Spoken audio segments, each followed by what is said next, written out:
ఎందుకంటే గతంలోనే ఆయన మార్చండి మార్చండి అంటూ ఆధారపూర్వకంగా అభియోగాలు చేశారు సార్. నోటి మాటల ఆరోపణలు అంటే వాళ్ళకి అలవాటైన విషయం, బురద జల్లే కార్యక్రమం. మేము ఆధారపూర్వకంగా జవహర్ రెడ్డి గారు నిర్లక్ష్యం వల్ల ఇది జరిగింది సార్, జవహర్ రెడ్డి గారు నిర్లక్ష్యం వల్లే మంచాల మీద తీసుకెళ్లారు సార్ వైసీపీ కార్యకర్తలు అంటూ ప్రతిదీ ఆధారపూర్వకంగా చెప్పడం జరిగింది సార్. రైట్, ఒకసారి సురేంద్ర నాయుడు గారి దగ్గరికి వెళ్దాం. సురేంద్ర నాయుడు గారు నమస్తే అండి. నమస్తే సురేంద్ర నాయుడు గారు. ఈయన మాట్లాడేదాకా ఆగకుండా ఆయన వెళ్ళిపోవటాన్ని ఎలా చూస్తున్నారండి మీరు? సార్, ముందుగా మీకు ప్యానల్లో ఉన్నటువంటి మిత్రులకి, అదేవిధంగా 99 వీక్షిస్తున్నటువంటి ప్రేక్షకులకు శుభోదయం తెలియజేసుకుంటూ, సరే ఇప్పుడు మనం దాన్ని అంత భూతత్వంలో చూడాల్సినటువంటి అవసరం లేదు. ఎందుకంటే ఇప్పుడు మోడీ గారికి దేశవ్యాప్తంగా ఎన్నికలు జరుగుతున్నాయి. దేశవ్యాప్తంగా ఎన్నికలు జరిగేటప్పుడు దేశవ్యాప్తంగా షెడ్యూల్స్ ఉంటాయి. ఆ షెడ్యూల్ ప్రకారం ఆయన వెళ్ళిపోతుంటారు. ప్రతి 10 నిమిషాలు, ప్రతి 5 నిమిషాలు కూడా ఇంపార్టెంట్ సెంట్రల్ లో ఉన్నటువంటి పార్టీకి. కాబట్టి వాళ్ళు 400+ అనుకుంటున్నారు. కాబట్టి వాళ్ళ టైం వాల్యూ వాళ్ళకు ఉంది. కాబట్టి ప్రతి దగ్గర వాళ్ళ పార్టిసిపేషన్ ఉంది. కాబట్టి అలా వెళ్తుంటారు అంతే. దాన్ని ఏదో చంద్రబాబు గారు మాట్లాడేంత వరకు మోడీ గారు ఉండలేదు అనేసి దాని భూతత్వంలో చూడాల్సిన అవసరం లేదు. మన రాష్ట్రం వరకు తీసుకుంటే మోడీ గారు కృష్ణుడు, చంద్రబాబు గారు, అదేవిధంగా పవన్ కళ్యాణ్ గారు అర్జునుడు, ఇట్లా భీముడు, అట్లా ఆ విధంగా మనం అభివర్ణించవచ్చు. ఆయన మాట్లాడాల్సిన అంత అవసరమే లేదు, ఆయన యుద్ధం చేయాల్సినంత అవసరం కూడా లేదు. ఆయన జస్ట్ వాళ్ళని నడిపిస్తే చాలు ముందుకు, దానిపైన అది చేసుకుంటూ వెళ్తుంది. దాంతో పాటు ఇందాక మీరు చెప్పినట్టు మనకు వీళ్ళు ఎవరిని మార్చినా ఉపయోగం లేదు సార్. ఫస్ట్ సిఎస్ ను మార్చాలి.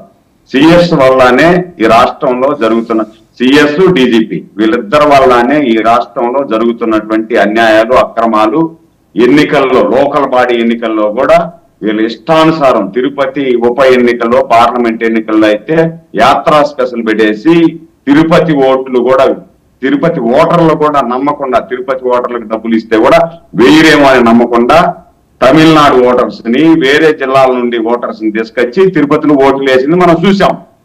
అదే విధంగా తిరుపతి స్థానిక ఎలక్షన్ జరిగినప్పుడు నామినేషన్, ఇందాక మా సోదరు చెప్పినట్టు నామినేషన్ వేయనీయకుండా ఎక్కడో మహిళలు నామినేషన్ దాచిపెట్టుకుంటే కూడా ఆ నామినేషన్ పత్రాలు చింపేసింది చూసాం, రానికుండా చేసింది చూసాం.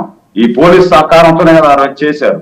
కాబట్టి ఈ రోజు ఏమనుకుంటున్నారంటే దాదాపు 2-3 రోజుల నుండి పోస్టల్ బ్యాలెట్ ఎన్నికలు జరుగుతున్నటువంటి సందర్భంలో ఒక్కసారి ప్రత్యక్షంగా వీక్షించినటువంటి వ్యక్తిగా నేను 90% ఈరోజు ఎంప్లాయీస్ లో అందరిలో కూడా ఆ భావం అయితే ఉట్టిపడి కనిపిస్తా ఉంది. ఇన్ని రోజులు మేము ఫ్రస్ట్రేషన్ లో ఉన్నాం, ఈ ఫ్రస్ట్రేషన్ తీర్చుకోవాలా, ఈ రాక్షసుడి మీద మా మీద ప్రయోగాలు చేసినట్టు మా మీద మా చేత చేయరాని పనులన్నీ చేయించాడు ఈ డీజీపీ, సిఎస్. వన్ సైడ్ గా మనం ఎన్నికలు చేయాలా? సురేంద్ర నాయుడు గారు మీరే మాట్లాడుదురు. ఒక ప్రశ్న, ఇప్పుడు మీరు కానీ జనసేన కానీ ఈ మహాభారతం, రామాయణం వీటిలోని దృష్టాంతాలు ఎక్కువ తీసుకొస్తున్నారేంటి? అవి మాట్లాడాల్సిన బీజేపీ మాట్లాడట్లా, మీరేమో పత్తెల్ల రావణాసురుడు, రాముడు, కృష్ణుడు, ఇక భీముడు, అర్జునుడు ఏంటి? ఎందుకని ఏదో మొత్తానికి వేరే ఫోర్స్ మిమ్మల్ని డ్రైవ్ చేస్తుంది, ఇద్దరికి కలిపి ఉమ్మడిగా ఒకళ్ళే స్క్రిప్ట్ రాస్తున్నారు అని డౌట్ గా ఉంది. మీరు అలా అనుకుంటే నేనేం చేయలేను సార్. మాకు ఇప్పుడు బీజేపీ మాట్లాడుతుంది, బీజేపీ వాళ్ళు మాట్లాడట్లేదు. వీటి పురాణాల మీద ఎక్కువ అవగాహన ఉంది కాబట్టి నేను దాన్ని కోట్ చేశాను అంతే. కాకతాళీయం అంతే, వేరే ఉద్దేశం ఏం కాదు. అన్ని గారు కూడా చెప్పారు పత్తల రావణాసురుడు అని, అంటే కోట్ చేశాను అంతేగాని వేరే ఉద్దేశం ఏం కాదు. దాంతో ఇప్పుడు మీరు చూశారు సార్, నిన్న జగన్మోహన్ రెడ్డి గారు నిన్నటి వరకు Y0 175 అంటున్నారు. నిన్నటి నుండి ఏం చెప్పినారు? పారదర్శకంగా ఎలక్షన్ జరిగే మాదిరి లేదు ఈ రాష్ట్రంలో అని చెప్పే మాదిరి సన్నాయి నొప్పులు నొప్పుతున్నారు. ఇదే జగన్మోహన్ రెడ్డి గారు ప్రతిపక్షంలో ఉన్నప్పుడు చంద్రబాబు గారి మీద ఎన్ని దాడులు జరిగాయి ఆ రోజు. అంటే తెల్లవారితో ఒక లెటర్ ఎత్తుకొని పోయి ప్రతిపక్షం ఇస్తే సాయంకాలం అంతా డీజీపీని, సిఎస్ ని, అదే విధంగా సిఐల్ ఖాన్ నుండి ఎస్ఐల్ ఖాన్ నుండి మార్చేస్తారు. ఎస్ఐల్ ఖాన్ నుండి కూడా మార్చేసినారు. అంటే ఆ రోజు కనిపించలేదా జగన్మోహన్ రెడ్డి గారికి? తన దాకా వస్తే మాత్రమే నొప్పి తెలుస్తారా? కాబట్టి నేనేమంటున్నా అంటే ఆ రోజు మేము అధికారంలో ఉండి కూడా ఇన్ని అక్రమాలు చేయలే. స్వేచ్ఛగా ఎన్నికలు జరుపుకోమని చెప్పినాం. ఎక్కడ ఎన్నికలు జరిగినా స్వేచ్ఛాయుత వాతావరణంలో ఎన్నికలు జరిగేటట్టుగా ఆ రోజు సహకరించినాం. అయినా మమ్మల్ని ఇబ్బంది పెట్టారు. ఈ రోజు జరుగుతుంది డిఫరెన్స్, చాలా డిఫరెన్స్ ఉంది. ఎక్కడ కూడా ఒక చిన్న సర్పంచ్ ఎలక్షన్ జరిగినా కూడా స్వేచ్ఛాయుతంగా జరగనివ్వడం లేదు. ఏదో ఒక విధంగా ప్రలోభ పెట్టడం, కేసులు పెట్టడం, లేదు అరెస్ట్ చేయడం, లేదు మీ ఆస్తులు లాక్కుంటామని, లేదు ఇంట్లో పిల్లల మీద ప్రభావం చూపించడం, మీరు ఇవన్నిటికీ లొంగలేదంటే ఇంట్లో పిల్లల మీద చూపించడం, ఇలాంటి సంఘటనలు మనం చూసాం. రేపు ఈ జనరల్ ఎలక్షన్ కూడా ఆ విధంగా జరుగుతాయనే ఉద్దేశంతో డీజీపీని మార్చారు. అది కొంతమంది ఎస్ఐల్ని, సిఐల్ని కొంతమంది డీజీ మార్చారు. దీంట్లో ఇవన్నీ మారిస్తే సరిపోదు. పెద్ద తల ఉంది, పెద్ద తలకాయ. ఎవరైతే పెద్ద తలకాయ సిఎస్ ఉన్నాడో ఆ సిఎస్ ని ఖచ్చితంగా మార్చాలి. మార్చి పారదర్శకంగా ఎలక్షన్ జరగాలి. వాళ్ళలాగా మేము యాత్ర స్పెషల్ పెట్టుకొని చేయాలను ఇంకోటి కాదు. ఇప్పుడు నేను ఒక టాపిక్ చెప్తాను, మీరు డైవర్ట్ చేశారు. ఏదైతే ఈ ఉద్యోగస్తులు ఉన్నారో, ఉద్యోగస్తులు అంటున్నారు సార్, చంద్రబాబు గారి పీరియడ్ లో ఆ రోజు చంద్రబాబు నాయుడు గారు ఒక పల్లెంలో పంచబత్య పరవాన్నం వెజిటేరియన్ ఇచ్చారు.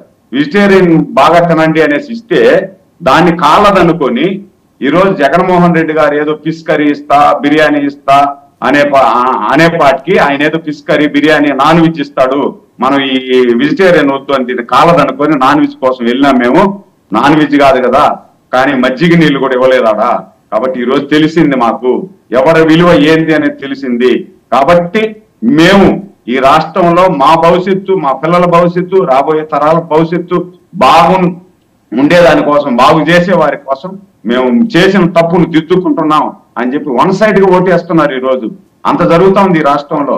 వాళ్ళలాగా మేమేదో వాళ్ళ దగ్గర పోయి మభ్య పెట్టడం ఇంత జరుగుతా ఉన్నా కూడా మీరు చూడండి, అనంతపూర్ లో పోయేసి ఎవరైతే ఉపాధ్యాయులు, ఉద్యోగస్తులు ఓట్లు వేస్తున్నారో వాళ్ళ దగ్గర బూత్ కాడికి పోయి ప్రచారం చేస్తున్నారు. ఎంత తెగించిపోయినారు, మరింత తెగించారు.